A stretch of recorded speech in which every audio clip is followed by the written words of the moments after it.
Yeah, I have a podcast. It's in the top 0.5%. I guess that's in the top 30,000 podcasts in the world. I have over 1,300 episodes. You can find it on iTunes or Spotify or wherever you find your podcasts. I have 5 documentaries you can find on Patreon and 5 books that you can find on Amazon. You are always cranking out content, and that's why we appreciate you. I always love your tweets, and I try to share them as much as possible. You always have a green light to come on the show. You're one of the people that we always enjoy having on the show, and hopefully you won't be like some of the other crazy people we gave that green light to that went nuts on the show. I know you won't.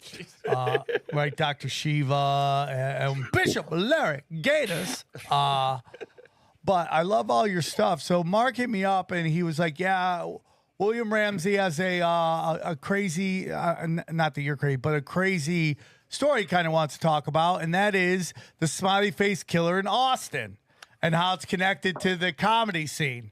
And I was like, okay, here we go. Bang, bang, pal. Let's hear what you got. So would you like to talk about that? Well, I mean, there's been a spate. I've studied the smiley face killers, or what's known as the smiley face killers, since like 2016. So it's been almost 8 years. And it used to be in just kind of college towns. But recently, there's been some recent kind of deaths in other big cities that didn't used to have the kind of phenomenon of young men disappearing to be found in water later. And recently, probably within the last couple of years in Austin, there's been like 15 cases. And in Chicago as well, which are unusual. It used to be kind of the epicenter where like Boston, New York City, maybe a little bit in San Francisco. But upon like review and looking at this thing, I think it has to be seen, this kind of phenomenon has to be seen in the larger kind of corruption that's taking place in Democrat-run urban centers, because they're covering up a lot of stuff. But in this kind of what's been happening in Austin is that some of these guys are associated with comedy clubs and entertainment. So there's been a number of deaths. One was not a death. It was a guy who got lucky. His name was Christian Pugh, and he was at a comedy event it was Tom Segura's comedy. Oh my God! Oh my God! Really? He lost track of time. He was found near Lady Bird Lake, right? This is the main lake that's in Austin for people who don't know the topography of Austin. But he was found near, kind of in the weeds there, 60 hours later. And I do have a video of him telling Tom Segura about how he was possibly a victim. For some reason he survived. He had very serious injuries, by the way. He had I think he was in the hospital for almost a week. He had fractures and things like that. So somebody beat him up really bad. I assumed that he was going to die. His name was Christian Pugh, P-U-G-H. My God. Yeah, that was one of them. There was another recent case that happened in Austin where a body was found. Literally, if you went directly south from the city center or city hall of Austin into Lady Bird Lake, there was a body found. And the initial report said it was a heart attack. And then that changed from a heart attack to a shooting or suicide. And I know there's people who are around who go to these sites and take pictures. And it clearly wasn't a heart attack. It was a young man from Israel. It was an Israeli national. He was 25. And he was in town to go to comedy clubs. That was his thing. That's the guy that was missing, right? Oh yeah, the images weren't consistent with a heart attack, right? This is Christian Pugh right here. So is this the guy that survived Tom Segura's show? He was at Tom Segura's show. There's no question about it, and he admits it. So there's a video. I wish I could share it with you, but he went missing after Tom Segura's, like literally, like it was Tom Segura and then blackout, then found near Lady Bird Lake. Dude, what 60 if Tom hours Segura? later. What if he's 3 days later on Garth Brooks? What if it's actually Tom? Oh, well, we haven't got there yet. We haven't got there. Do not say that. So inside of your mom's house. Oh, dude. So those are 2 cases of the many, and they call it the Rainy Street Ripper. A lot of these people who analyze these cases, they're right, but they may not see the bigger picture of this phenomenon on a national or global level. But there is like 15 cases, and a lot of you all fit the same kind of MO. Young guy out, maybe acting strange, not actually in character, like maybe 2 drinks and then starts acting strange.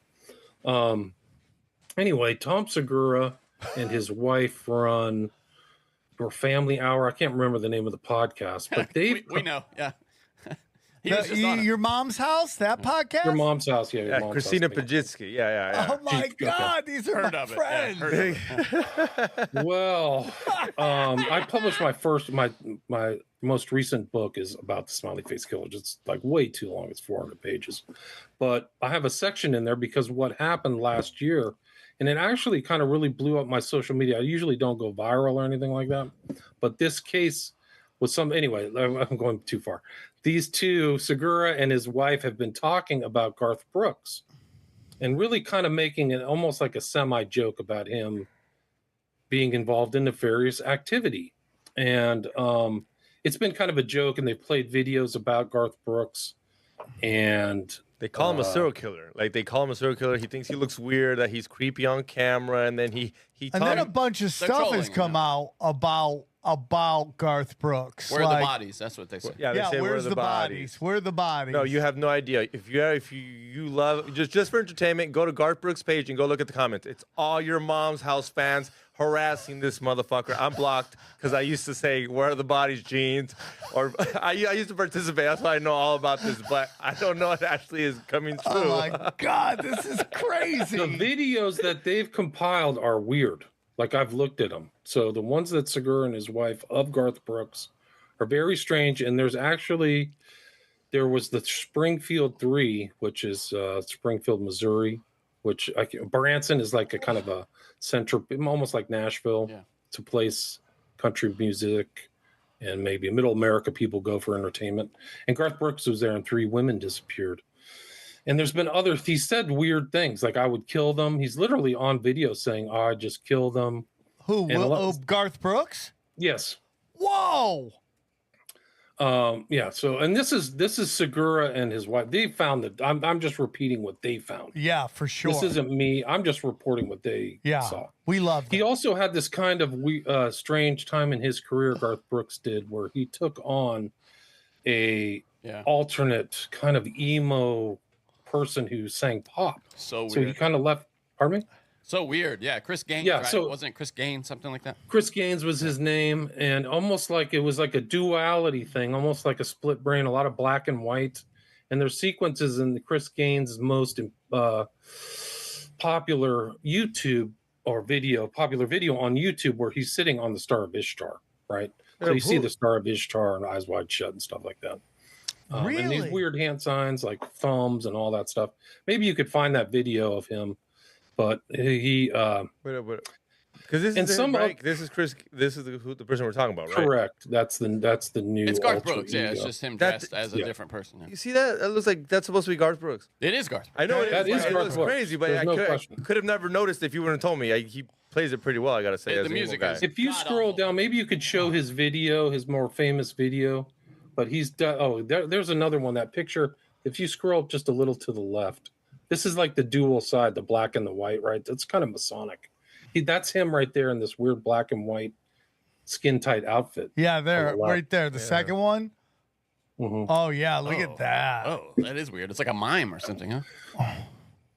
But if you watch his video, like I said, the Star of Ishtar, very prominent. Like I've What's the song? Done so much research into the occult, like it's obvious to me. Can you pull that? Actually, we don't have to have the sound. But I think it's just something we could see. What's the song? Do you know? I don't remember his most famous. It's like it's just his like number one song. I wish I could remember it, but anyway. What a weird character! Look at that. Like, what are you doing? Like you're. Like Garth Brooks with a Chris Angel type vibe? Lost in You, is that it? I think that's it, yeah. Okay. I think Could you right. pull that, actually? If I see it, I'll know it. Like Lost in You. Yeah, Lost in You. Watch Lost in You, and you'll see him like on top of the Star of Ishtar, almost right at the beginning. He's like literally sitting there in this black kind of emo creature. Oh yeah. We don't have sound on this. But... Anyway, so they've kind of followed this guy, and I've talked to other country people. That's the Star of Ishtar he's sitting on. Oh in yeah, Oh yeah, Village. look at Yeah. that. And that's So- supposed to be country, like country. And no, it's actually kind of a he was kind of doing modified. pop. I'm supposed. That's supposed to be a country Swastika, singer doing that. Yeah, that is a country singer know, doing I'm that. It's just- not that's what I'm kind of. saying. But Yeah, this you're whole right. act was like a pop act. Like he's got many. It's like Trent Reznor meets Yeah. Chris Angel Fall Out meets Boy or Creed, something, yeah. right? It's so weird. And this is like prayerful, right? He puts his hands up. He's in black. He's got his hands on his heart. He's a weird guy. Anyway, it's weird. So they're like, the more you look into Garth Brooks, it gets weirder. Like, people have said that he's kind of like the Hollywood finds somebody talented and turns them into like a product.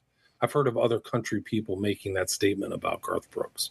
Like, he's not some kind of like natural guy who rose up by himself. Like, maybe his songs aren't his or not written by him. Interesting. So like a cultural creation almost. like the Right. country. Controlled op. Yeah, kind of like like a product, not like some guy who grinded out playing songs and real dirt. What do we dirt call that? bars or What do we call that, Johnny? Because we've talked about that when it came to like the Laurel Canyon studios. We called them what? They were nepo babies, but they were like. I don't think he's a nepo. Is it controlled op? I mean, like, it's not opposition, but It's like culture creation Yeah. or somebody who's culture it's creation. just Like the really- Beatles are like really a good example of that. Easy. you're hitting all of our things we love here. You know, it's weird though, because in country music, there's kind of a tradition of not playing your own songs, just being the troubadour, the traveling cowboy who sings like the folk collection of songs. That's why George Strait never wrote a song. He's the biggest act in country music. He doesn't write any songs. But what's really interesting about country is like, is it the one music genre that blatant occult Satanism isn't like Country. blatant? Well, right? it used to be. Now Yeah, that you have, what? Beyonce at the top of the charts in country. Yeah. Which is there anything more force than her winning best country It's music? ridiculous, right? Yeah. Nobody listen. Like, who liked that? No, Post Malone's gone country now. I mean, big time. When you see he's post Nirvana now, he's Yeah, like, I saw that. Hey, I get Nirvana on the road, man. I'm yeah, okay let's with that. go, Yeah. dude. Yeah, I mean, like, so the Seguras, who we love. So Segura and his wife, Christian Pugh's at a Segura concert. This other guy from Israel who's found literally in his underwear in front of City Hall in Austin, amongst the other 18, bodies that have been found there. Like, I have a whole chapter on Austin. I call it like the Austin Rampage, because there were so many. Let me see if I can find a list because it made the national media. So there was Julio Santos in 2015, Randy Lexville 2018, which I did a lot of work on that one. Martin Gutierrez 2018, Pugh was 2019. We just talked about him. Axtell was 2023. Jason John 2023. Jonathan Honey 2023. John Christopher Hayes Clark 2023 April. And then those are kind of the ones that have been happening fairly recently. This other, like, I finished this book and then this other guy from Israel passed away, unfortunately. I was in contact with his family. A lot of the families reach out to me because I know so much kind of about these cases and stuff like that. So I was talking to his family, unfortunately. So Austin, the country, and then this whole event happens in Nashville, Tennessee. The disappearance of, his name was Riley Strain was his name. Young guy from Springfield, of all places. I mentioned Springfield earlier. But he went out, I think it was around Valentine's Day of 2024, so last year. Let me see when he went missing. Yeah, something like that. And it made the international news. And I was posting a lot because it fit the kind of standard smiley face killer's profile. Young guy out at a bar, gets separated from his friends, and literally disappears off the face of the earth. There was a massive search for him in the water involving like divers, undersea divers, and all this. Where's his body? They never found his phone. And then he magically kind of pops up 2 weeks later downriver without his pants on. And he's at this place. Nashville has become kind of a go-to spot, much like Branson. And a lot of those places have very famous country music acts who own their bars there. So this guy, Riley Strain, was at one guy, Luke Bryan's bar, if you know Luke Bryan, but also this guy, there's other famous people there who, own bars as well. So he was at this Luke Bryan bar, disappears. But then like there was this, who's in town of all people who's in town when Riley Strain disappears? Garth Brooks. Whoa. He's playing a show there. Yeah. Whoa. And Garth Brooks has a bar there too as well. So there's weird ties. It's very like what's going on, and what is going on? Wow. There is like this psychic who I follow. Somebody sent me her stuff. Her name is Sloan Bella. Yeah, she's been on the show. Oh, really? I didn't know We should that. have her back on. Yeah, you should talk to her about this because she posted something and took it offline because it was a little too spicy, I guess is the way to put it. Anyway, I followed her stuff because I think it was pretty remarkable. I'm not like a person who uses psychics or something like that, but her conclusions about the smiley face killings phenomenon in Riley Strain, I thought just had this real ring of truth to it. But so I wrote a whole chapter about her, and she called it the legions. She thinks that there's like groups of people stalking people, and it's gone on. I just got sent something yesterday about the druggings, mass druggings that are taking place in Nashville, Tennessee, where like almost every night somebody's getting drugged, much like Christian Pugh. Oh, God. And I think that Riley Strain, out of character, he was an experienced drinker. He was a frat member of a fraternity. And so kind of like he actually kind of disappeared kind of early in the night. I think it was like 9 o'clock, which for a college age person is pretty early. But Sloan Bell is very cool. She did a great job on the West Memphis 3. Like I watched her West Memphis 3 stuff and I went, wow. What was her theory? I know your theory, and I well, it's the same kind of the same thing. It was like an occult ritual, and these guys are not telling the truth. So not a lot of people would be willing to take the position she did because it's not a popular position. Yeah, people resist it left and right. They really get upset. There's a lot of pressure. There's a lot of social pressure. A lot of Hollywood people say they're innocent. And it's kind of like what happens in PR where, you create this kind of mass formation of everybody saying the same thing. So if you say something different, it's perceived to be you're, out of your mind or you're, out on your own. I think it's all set up intentionally. Like the West Memphis 3 paid for who came after me, very sophisticated PR guy from New York City. Like, why would you need a sophisticated PR guy, experienced PR guy who's done like major corporations as well, which is telling. But Sloan Bella, I didn't know that you had her on. I wasn't aware of that. I know you had Atwill. But anyway, one of the things, she got this thing, if I can just quote her, she says, the first thing I got with Riley, anyway, I kind of was trying to get there, but Riley, when I was posting on Riley Strain, that was like the biggest spike in my social media. Like I had like millions of people following because it was such big news. But like many of these other things, they didn't perceive the Riley Strain events like within the context of the larger smiley face killers phenomenon. But anyway, if I can quote Sloan Bell, she says, the first thing I got with Riley, which was really super strong, I heard these words straight up like from behind me in the room. There are legions of them is what I heard. So when I was asking about what happened to Riley, I heard this, there are legions of them everywhere. And so she thinks that there's like drugs kept behind the bar. This is all kind of consistent with conclusions people have deduced about smiley face killers. There's drugs that they're giving to certain people for whatever reason. And I think Riley Strain was only in the bar for like 30 minutes before he walked out or got kicked out. There's video of him too. Like it's very well kept. It gets really weird because when I was researching that, there was this woman nobody knew who kind of injected herself into the Riley Strain disappearance, and she was talking to the chief of police, who came to a really weird conclusion very fast that he accidentally drowned. She was holding up her cell phone, and the cell phone case had the smiley face symbol on it. Like, it was really incredible. Yep. And she was like, when they were doing a police interview, I think we talked about that last time. Yeah, dude. Oh, did we? Okay, I don't remember. That's crazy to me. Yeah. Yeah. So, no, it gets really crazy. I mean, so this was kind of like the kind of attempt, to kind of summarize all that stuff. It's the SFK events kind of tied into comedy in Austin, and then this this country music scene in Nashville. So your theory is that it's like something's going on in these Democratic cities. I think it goes all the way up into the kind of legal structure and into the medical examiners, yes. And I think it's total corruption. And I think they're lying. I think they actually, this one example of this Israeli kid in Austin, in my opinion, they are lying.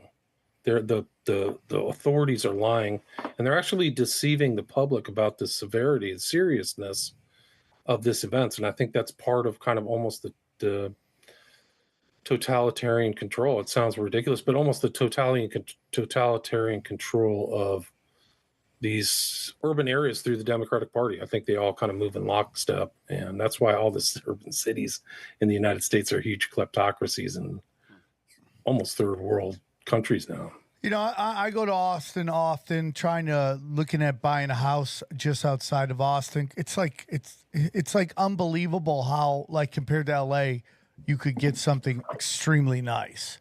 And, you know, but man, when you go down to 6th Street, it is a glorious shit show. Like, it's the best and the worst all at the same time. You're like, the energy's jumping. There's young, good-looking people all over the place. But it's also complete chaos. And, like, the level of, like, it's the spectrum of humanity. 6th Street. Like, on one hand, you have, like, pretty gorgeous co-eds who are just shiny object, full of hope. And then you have, by far, the weirdest, craziest looking homeless people you will ever see in your life. Like they escaped from some laboratory. Like some, I mean, I'm not even kidding, man. It looks like some sci-fi alien homeless shit. You're like, what is your story? And you know it's not good. You know the story's not good. Whatever that story is, it's not good. And that is 6th Street. No, and then let's not forget, men full of testosterone, drunk. There's so many fights. There's just chaos. Like Sam said, it's just full of fucking chaos. And you got cops on horses. Some people move because after 2 or 3, you have to get the fuck out of there. Half the security's jujitsu. There's Marines. There's cops on horses. Mexicans. Lots of Mexicans. Some might say too many. No, but the point is, it's like that's a recipe for absolute chaos. It's chaos. And I think a lot of these druggings happen within that environment. Like, there were 3 recent cases in Brooklyn, New York, at like rave areas, like rave bars. They literally happened all in sequence within a month of each other. So it happens in this kind of deaths happen in those environments. And you kind of have to think, like, what happened to the people who got drugged and survived or didn't get to tell their whole story. So, I do think that, it was the Brooklyn Mirage was the name of the bar that like 3 guys ended up in water in a month. In a month? And I bet you people still go into that bar. Yeah, like, all the time. It's huge. It's like a huge nighttime. It's in like the, manufacturing district. It's in one of those type of environments. So you have all kinds of people wandering around. If you look into like Jeffrey Dahmer, that's what he did. He went to these gay bars and drugged people, I mean, I've heard really of bartenders. sketchy. I've heard of bartenders be like, "Oh, that guy, he's roofied people before." But you can be a bartender. "Oh, I'm gonna roofie this guy. Keep an eye on him." You see him walk out. You're shit. Yeah, you can literally plan the whole thing when people are that wasted. So is it like twinks that they're going after? Or is it just young dudes, or like what are they going after? I think it's a gay thing. I think at least in the Smiley Face Killers, if you're gonna like narrow it down to like a group, it's definitely college age men. I think that's what they find attractive. And I think like Sloan Bella says, they're making snuff films with these guys. Like, they film them. And I think that's real. I think she's probably right. I think that makes sense. And it kind of ties into this one criminal case I studied. Which book was it? I think it was my last film, was called The Family, out of Adelaide. It's like the 4th largest city in Australia, where men were abducting teenagers and young men, drugging them, and then keeping them for a while, abusing them, and then discarding them. So I think it's that dark. Like, that's the Smiley Face Killer phenomenon. I think that's what happened to Riley Strain. That's why they couldn't find his body for a week or 2 weeks, is because it wasn't in the water, because they checked the water.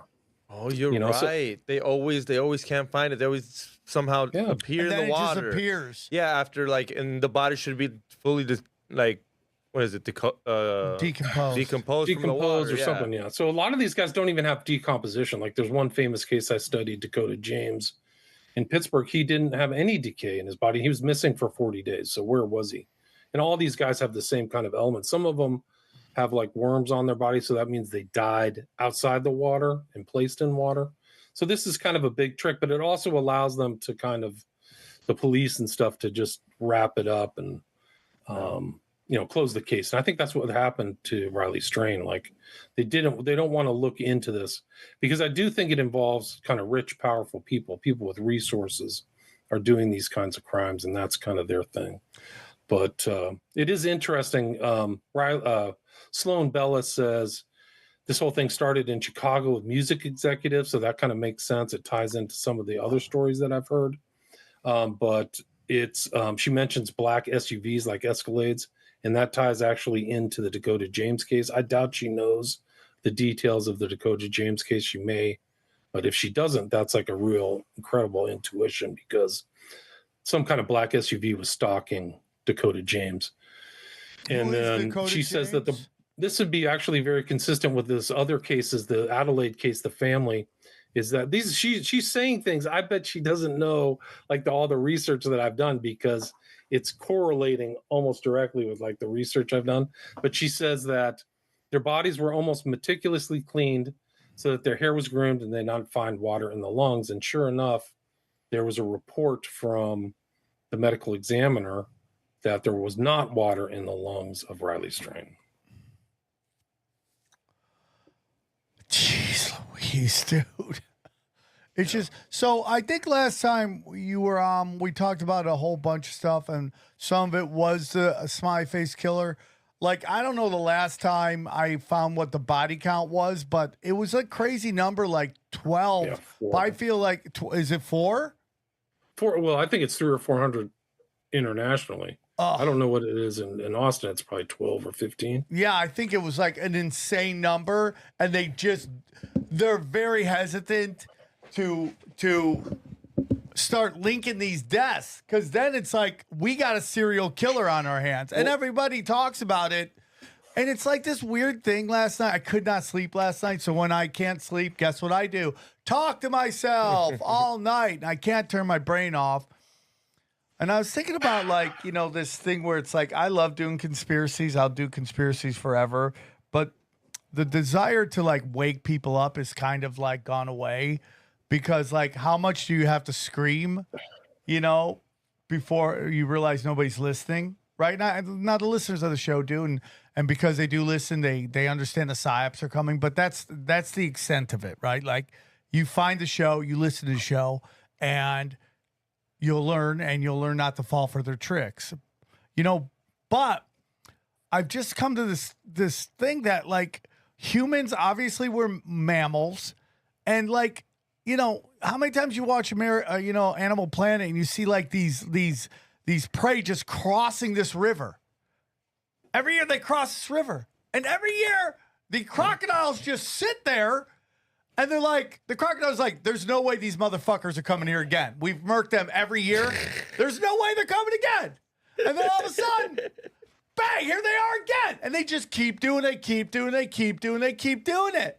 And it does not matter how many of them they lose. Every year at this time, bang, we're crossing this river. Hopefully the crocodiles will leave us alone. And the crocodiles never leave us alone. It's just the way it is, dude. They just can't come to grips with the apex predators are out there. And no matter how much you yell about it, they just don't care, because they'd rather go on with their life. It's so weird to me. It's so weird. I mean, it's crazy. It's absolutely nuts to me how people don't care about what we're yelling about. And it's just like, I mean, there's a serial killer in Austin, and nobody seems to give a shit. Would you say it's one for sure? Maybe a couple, maybe. Well, the question becomes, if it's 3 guys, is it still serial killer? The answer is yes, right? If it's 3 guys, 5 guys, 10 guys. Is it? Okay, yeah, okay. It's a That makes serial sense. killer. Yeah, okay. Is that even a relevant distinction, right? I mean, like, Yeah. they're killing people. I mean, Someone's at a micro dosing. So No, but I'm saying, I mean, to capture him, you can't just capture one guy and be like, we got the guy. How do you know because they keep showing up everywhere. If it's 300-400, there's no way one guy is doing 300-400 murders. it's got to be some of these groups that you've come on, William, and talk about, like, you know, the 9 angles or something like that. It's just, there has to be this group of people that just worship darkness. the Garth Brooks fan club. Yeah. I mean, I wouldn't doubt it, dude. Like, that stuff. Have you guys followed this whole transsexual murder cult type thing? Yeah, I'm going to interview a guy about it, but I'd love to hear more about, like, it's just crazy, dude. I mean, here's the thing. This is what's interesting. So, you know, a lot of people are traveling around a lot. There's a guy named Scarlett Blake. That's not his real name. It's a transsexual name. The public never, I mean, the authorities in the UK never disclosed his real name, but he was caught doing a smiley face killer's crime in Oxford. And it fits all the things where he went out randomly and found a guy. His name was Jorge Carreño, and he took him to a lone, hidden place and drowned him and left him in the water. And then the family believed that he had died in a drowning, and so they just chalked it up. This guy Scarlett Blake went to the crime scene, took pictures, but the reason he got caught is he had another transsexual lover or whatever who lived in Austin, Texas. Mm-hmm. And this guy in Austin, Texas told the authorities in the UK that this guy committed the crime. He eventually got convicted and put in jail. I think he's in jail for a long time.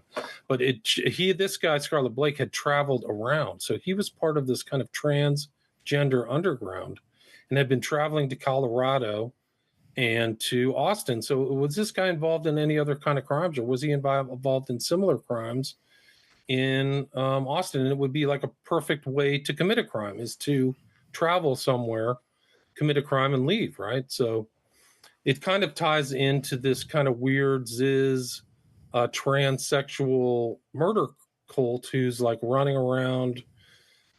They've killed people in California and then killed a border guard, I think, in either New Hampshire or something like that, Vermont. But I think they just arrested the lead guy who was transsexual, faked his own death, and they had kind of like a murder cult idea. Like they thought about killing people and offing people and stuff like that. Really violent. Yeah, and it gets into this whole thing where, like, we were forced at gunpoint to think trans are unicorns. And I don't hate trans. Live your life. Just stop trying to read the kids. Use the men's bathroom. Stop trying to read the kids. That's it. You can live your life. Nobody can. But this notion that, like, they're kind of these Zen unicorns out there. And you're like, the guy on Santa Monica Boulevard with the haunted wig doesn't seem to be Zen at all. And there seems to be, again, this gets into this USAA shit where they're like astroturfing satanic shit and making us believe it's like some kind of like spirituality. And it's like, in reality, it's like dark energy, dude. It's like really dark energy. I don't know if you've seen this, William, but I'm a Christian. I think Johnny's Christian. Are you? What are you? Catholic. What? You're Catholic. Okay. So you're Catholic. Sorry about that, actually. Sorry about that. It'll get better. But they had the black lesbian from Wicked is now playing Jesus Christ. What? In Jesus Christ Superstar. Oh, okay.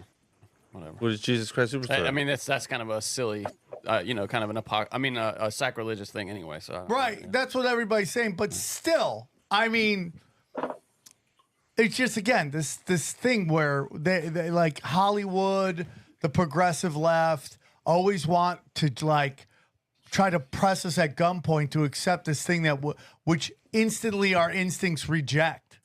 Yeah. I mean, Last Temptation of Christ, I mean, they've been doing it a while. It's and then they cry about like, oh, there's all this hate everywhere. There's so much hate. I'm like, well, it's pretty much everywhere all the time. Show me a group, I'll show you hate. I mean, people hate clowns and the Amish. right? I Who mean, hates the Amish? I love the Amish. dude, people are like, fuck the Amish. Really? I think so. I'm sure there's somebody is. I think you're looking too deep into it, I but love the Amish. I mean, there's a video out there of Freddie Mercury and David Bowie singing Under Pressure a cappella. This is so funny. And it has like 300 dislikes on the video. Like 300 people said, fuck these guys. And it's amazing. And It it's is the most amazing video you will ever watch in your life. You will never hear better vocals in your life. 300 people said, fuck these guys. You know? Insane. So everybody gets it, but it's like this constant pressing, this constant pushing. And then it's like, how deep and dark does it go? You know, bringing back Christina Pajinski, she was having a debate with Tom on Your Mom's House, and they brought my name up, which was hilarious because they, you know, because she was bringing up the Marcone thing with the trans wife. Yeah. Bridget McCone. And Tom was basically like, who cares, I think, based on like somebody was telling me on the internet. And she was like, because they're protecting pedophiles. And he goes, who are you talking to? Sam Tripoli? And I go, yeah, probably. Good job, Good for Christina. her. Yeah. Because that's exactly what's happening here. At the worst, he's a pedophile. That's at the best, he's a pedophile. At the best. Because he definitely, he was his babysitter, something like that. He used to take care of them when they were little kids. It could get even worse. He could be Marcone's dad. Yeah. Candace Owens goes deep. She does like episode 5. I think she's Everyone's like begging her to do Michelle Obama. Oh. Right? I don't think But if you extrapolate that beyond Macron, a lot of these guys have sketchy backgrounds. So does Trudeau. And there's a picture of Keir Starmer with Jimmy Savile. Like, I mean, this is crazy stuff. What are these guys? These guys are all getting groomed from a very early age. Is that possible? Is that plausible? Because it sure looks like it. Like all these world leaders are like. William, I think so. I think they get these Gates program type classes and they start to figure out who the hell is a psychopath. So like, who the hell is a conformist? Who the hell is a liar? Like, that's how they knew Gavin Newsom would be perfect. And then on top of that, he's good looking. Like, that's it. You know, it's like, you know, I mean. That's the system in the UK. It used to be for the empire. You know, they had this kind of private school system. And those guys were all groomed, like Churchill, who was able to pull the trigger on killing millions of people. Like, oh, Churchill can do it. Yeah, he can bomb Dresden and starve out millions of Indians and all this stuff, which is what he did for the empire. Like, incredible. It's crazy. He was there when they sacked the Boers in South Africa, like all kinds of crazy stuff. They literally built like concentration camps for the Boers. There seems to be this hidden hand that kind of influences culture. And some of it is drug culture, some of it is sex culture, some of it is violence culture, some of it is murder culture, some of it is serial killer culture. And the question becomes, like, would that happen naturally if there wasn't the CIA, the FBI, military intelligence, and all that stuff? What are your thoughts on that? Well, I think that it's really like the world is run by Satanists, so Luciferian values, and they're going to support and finance all these transgender things and all this stuff to break down society for whatever their purposes are. So I think that that's just their moral outlook. So I think that it wouldn't be as prominent as it is now without the support of people like that. Like, I think Soros, Gates, a lot of these characters are very dark actors, Masons, and probably even post-Masons and stuff like that. Obama too is another kind of person almost in the vein of Newsom and Trudeau, who's kind of brought up. Charismatic.